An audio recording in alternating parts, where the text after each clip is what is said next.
Moving on, Germany Chancellor Olaf Scholz met with French President Emmanuel Macron.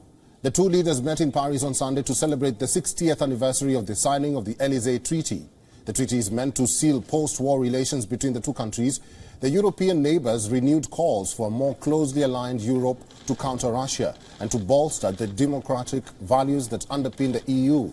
Now, the two leaders are navigating the effects that Russian invasion of Ukraine is having on Europe's energy security, social stability and economy. Paris and Berlin represent the core of the European Union as it seeks to reform an economy that can no longer rely on cheap Russian oil or narrow supply lines.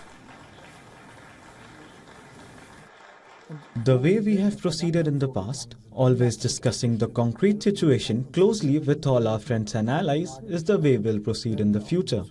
We have to fear that this war will continue for a very long time, and that is why it's important for Ukraine to know that we will not slacken our support and will continue to act for as long as necessary. But that is also why this principle, which has carried us so well through the last period, remains important for the future.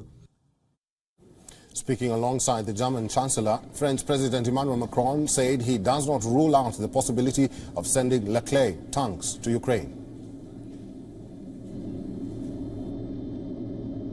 Pour ce qui est des Leclerc, j'ai demandé donc. Regarding the tanks, I asked the Army Minister to work on it, but nothing has been ruled out.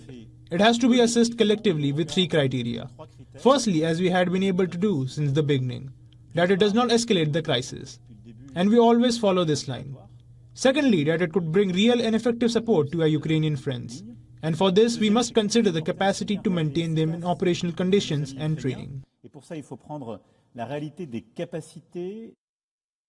On the energy front, it was announced that Germany will join a new hydrogen pipeline project between Spain and France.